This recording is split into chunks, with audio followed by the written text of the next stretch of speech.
आज देश के गृह मंत्री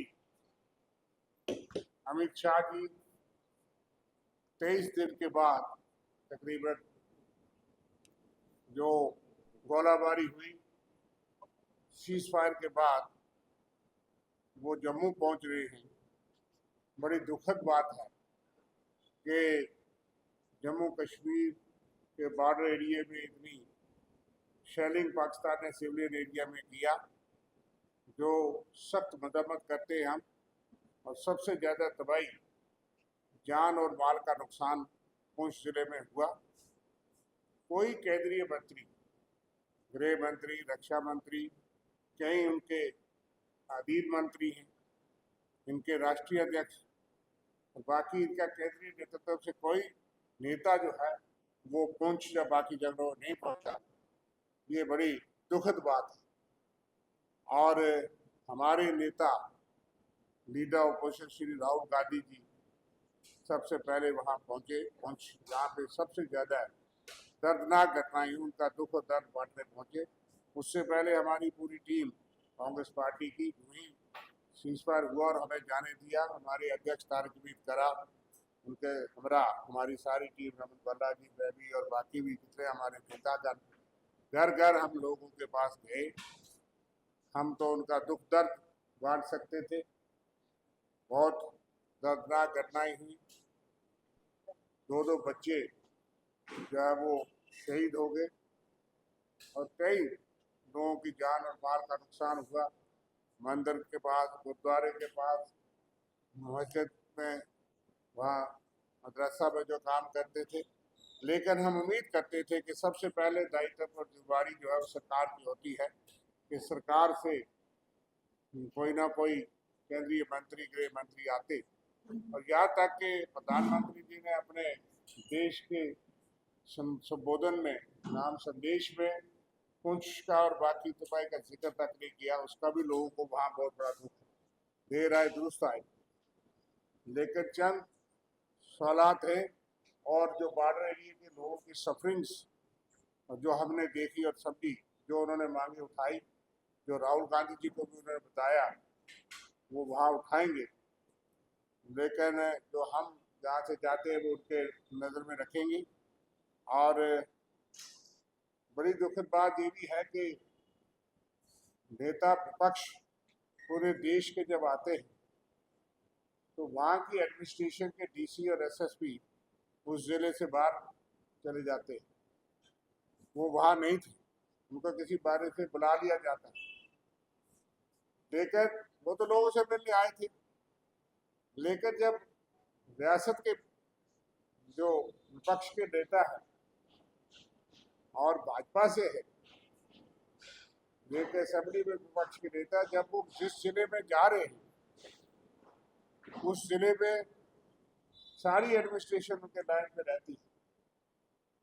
ये दोहरा ड्यूल कंट्रोल सिस्टम, एक शैडो चीफ मिनिस्टर की तरह गृह मंत्री जी इसका और एलजी साहब इसका जवाब दें कि नेता विपक्ष देश के आए और वहाँ एडमिनिस्ट्रेशन वहाँ ना हो, और स्टेट के नेता जाए तो सब जगह एडमिनिस्ट्रेशन हाजिरी में रहती है। तो इसलिए कुछ सवालात जो है वो 10 तारीख के बाद कांग्रेस पार्टी ने, राहुल गांधी जी ने और खड़गे साहब ने मांग की थी कि स्पेशल जो है वो पार्लियामेंट का सेशन हो, ताकि वहां पे ये सवालात और जनता के सवालात पूछे जा सके। ऑल पार्टी मीटिंग को भी चेयर नहीं किया। प्रधानमंत्री जी ने 2 बार वो बिहार चले गए जब देश काफी गंभीर स्थिति में था, लोग उन्हें सुनना चाहते थे, उन्होंने खुद ही चेयर किया। अब तो चेयर कर लेते ऑल पार्टी मीटिंग और जवाब दे देते जो सवालात जनता के मन में है। 22 तारीख पहलगाम की जो सबसे बड़ी दर्दनाक आतंकवादी हमला हुआ पाकिस्तान द्वारा, एक ही शब्द में हमारे नेता राहुल गांधी जी ने, हमारे अध्यक्ष खड़गे जी ने और कांग्रेस वर्किंग कमेटी ने ये कह दिया कि हम सेना के साथ, सरकार के साथ, देश के साथ खड़े हैं।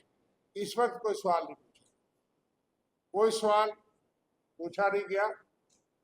जब तक सीज फायर का ऐलान ट्रंप साहब से अमेरिका से नहीं।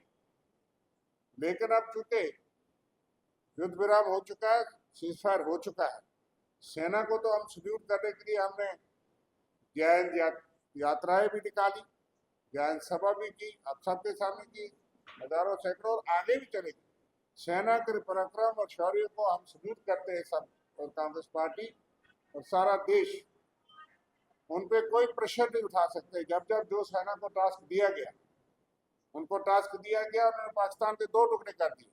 आज भी ऑपरेशन संदूक का टास्क दिया गया और उन्होंने मुकम्मल किया, उनको हम सल्यूट करते हैं।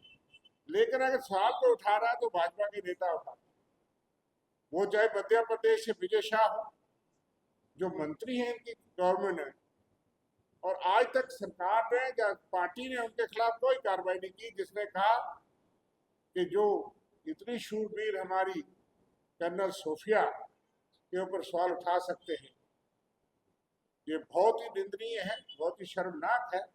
लेकिन उससे भी शर्मनाक है कि भाजपा के नेतृत्व में और केंद्रीय नेतृत्व में उनके खिलाफ कोई कार्रवाई नहीं, जो अभी मंत्री बने हुए। हालांकि सुप्रीम कोर्ट ने सख्त टिप्पणियां की, उन्होंने कहा, और FIR कानूनी कार्रवाई भी नहीं होती। उसके बाद डिप्टी चीफ मिनिस्टर बोल पड़ते हैं कि सारी सेना नतमस्तक है मोदी जी के चरणों में। सेना देश की है और सेना किसी की नहीं है।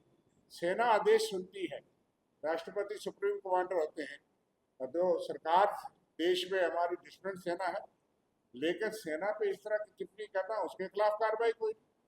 अब जम्मू कश्मीर के विधायक और उनके स्पोक्समैन, उन्होंने भी सेना पे सवाल खड़े कर दिए।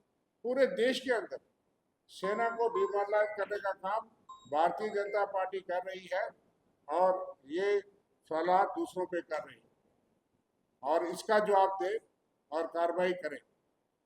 पहलगाम की जो घटना हुई, उसके ऊपर जो उन्होंने कांड किया, हम मांग करते हैं कि गृह मंत्री जी, आज इस देश के गृह मंत्री, क्योंकि यहाँ की सारी कंट्रोल गृह मंत्री के हाथ में, यूटी के पास, लेकिन यहाँ पे कोई दंगल भी हो इस रियासत के अंदर, जो सेंसिटिव है, मिलिटेंसी और आतंकवाद के बीच में, यहाँ कोई भी, जहाँ जनता इकट्ठी होती है, वह फौरी तौर पे पुलिस और सिक्योरिटी के लोग पहुंचते हैं रक्षा सुरक्षा के लिए।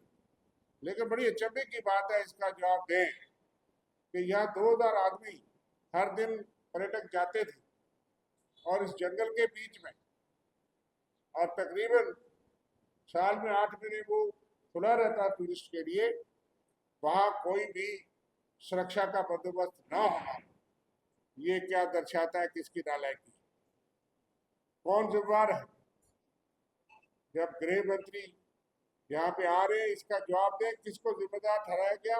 क्या वो खुद जिम्मेदार नहीं, इसकी मॉरल रिस्पॉन्सिबिलिटी लेंगे? उनको इस्तीफा देना चाहिए कि वो इस चीज को और यहाँ बढ़ते आतंकवाद को रोकने से, इतना बड़ा हमला हो गया हमारे तो देश पे हमला समझा, इसका गृह मंत्री जी जवाब दें कि कौन जिम्मेदार है। उन्होंने सिक्योरिटी लैब्स शायद माना भी हाल पार्टी मीटिंग में, किसको सजा दी गई, किसको दोषी ठहराया गया, और वो अपना कितना दोष लेते हैं। और भी सवाल है, हमारे साथ वर्किंग प्रेसिडेंट रमन भल्ला जी, हमारे ठाकुर बलवान सिंह जी, ABCD नेता हैं, योगेश साहनी जी, वीर महाजन जी, मेरे साथी मीडिया कोऑर्डिनेटर, क्या सवाल जी करेंगे? शुक्रिया। बोलते हैं justice delayed is justice denied. बड़ी देर के बाद भाजपा को याद पे आई और जम्मू कश्मीर की पोजीशन को एक्सप्लॉइट करके देश की सत्ता संभाली है भाजपा ने। लेकिन 1 महीना और कम से कम 7 दिन होने के बाद भी पहलगाम के सिलसिले में ये पता नहीं लगा पाए वो 4 आतंकवादी कहाँ पे चले गए, जमीन खा गए या आसमान में चले गए। हमें लगता है कि अमित शाह जी ने जिस ढंग से सिक्योरिटी लैप्सेस के सिलसिले में चूक को स्वीकार किया, उनको इस्तीफा देना चाहिए था। आज जम्मू कश्मीर के इस दौरे पे मैं समझता हूँ कि जो नुकसान यहाँ पे हुआ, काफ़ी देर लग रही है। इमीडिएटली असेसमेंट करके कुछ ना कुछ पैकेज की घोषणा की आवश्यकता यहाँ पे है। आज पहलगाम के बाद किश्तवाड़ हो, लॉ एंड ऑर्डर प्रॉब्लम हो, जहाँ पे अमित शाह जी खुद ही बोलते थे कि नोटबंदी के बाद हम आतंकवाद की कमर तोड़ के रख देंगे, परिंदा भी पार नहीं मारेगा। तो फिर पहलगाम और किश्तवाड़ में कौन से परिंदे आ रहे हैं, ये अमित शाह जी जवाब यहाँ पे दें। हमें लगता है कि उनका इस्तीफा बहुत ही ज़रूरी है, और ख़ास तौर पर जम्मू कश्मीर में जब वो दौरे पे आ रहे हैं, जो नुकसान यहाँ पे हुआ, इनको सेफर प्लेसेस में 5 मरले की ज़मीन जो पूरे बॉर्डर में रहने वाले लोगों की जायज़ डिमांड है, उसकी घोषणा यहाँ पे करें। बॉर्डर में बटालियन रेज कर पाएँ, ताकि जो कमी यहाँ पे देखने को मिली, वो बटालियन बॉर्डर में अगर बटालियन होगी, हमारी डोगरा बटालियन है, उसमें और इजाफा करें, स्ट्रेंथन यहाँ पे करें, सिक्योरिटी ग्रिड को मजबूत कर पाएँ, ताकि लोगों में कॉन्फिडेंस यहाँ पे हो पाए। और हम महसूस करते हैं कि जो भाजपा के दावे हैं तिरंगा यात्रा को लेके, उनकी करनी और कथनी में कितना फर्क है। जिस ढंग से हमारे स्पोक्समैन रविंदर जी ने बताया कि मध्य प्रदेश का चाहे वो डिप्टी चीफ मिनिस्टर हो, चाहे उनका कोई दूसरा नेता यहाँ पे हो, और हाल ही में यहाँ का स्पोक्समैन का ये बयान देना इंडियन एयरफोर्स के सिलसिले में, जो ऐसे लफ्ज़ का इस्तेमाल करना, मैं समझता हूँ कि भाजपा का असली चेहरा सामने आ रहा है कि फौजियों को सम्मान करना तो दूर, आपत्तिजनक बातें यहाँ पे करते हैं, और ड्यूअल नेशनलिज्म उनके दिमाग में है। उनकी सोच क्या है, वो यहाँ के विधायकों के, यहाँ के स्पोक्समैन के जरिए वो दर्शाई गई है। हम इसकी कड़े शब्दों में निंदा यहाँ पे करते हैं, और उम्मीद करते हैं कि भाजपा जम्मू कश्मीर में जो नुकसान हुआ, यहाँ की केंद्र सरकार फौरी तौर पे पैकेज की घोषणा यहाँ पे करे, ताकि लोगों को राहत मिले।